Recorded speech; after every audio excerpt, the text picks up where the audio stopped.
तर राज्यात आपण बघितलं तर विधानसभेमध्ये काँग्रेसचा दारुण पराभव झाला। त्यानंतर नाना पटोले प्रदेशाध्यक्ष पदाचा राजीनामा देणार ही चर्चा होती। शुक्रवारी म्हणजेच काल नवी दिल्लीमध्ये काँग्रेसच्या बैठकीमध्ये राज्यातल्या पराभवावरती चर्चाही झाली।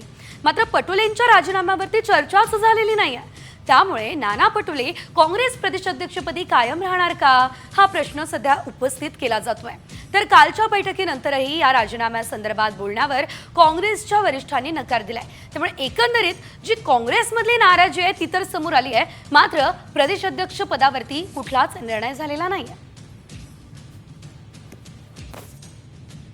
तर राज्यात आपण बघितलं तर विधानसभेमध्ये काँग्रेसचा दारुण पराभव झाला। त्यानंतर नाना पटोले प्रदेशाध्यक्ष पदाचा राजीनामा देणार ही चर्चा होती। शुक्रवारी म्हणजेच काल नवी दिल्लीमध्ये काँग्रेसच्या बैठकीमध्ये राज्यातल्या पराभवावरती चर्चाही झाली।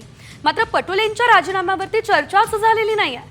त्यामुळे नाना पटोले काँग्रेस प्रदेशाध्यक्षपदी कायम राहणार का हा प्रश्न सध्या उपस्थित केला जातोय। तर कालच्या बैठकीनंतरही या राजीनाम्यासंदर्भात बोलण्यावर काँग्रेसच्या वरिष्ठांनी नकार दिलाय। त्यामुळे एकंदरीत जी काँग्रेसमधली नाराजी आहे ती तर समोर आली आहे, मात्र प्रदेशाध्यक्ष पदावरती कुठलाच निर्णय झालेला नाहीये।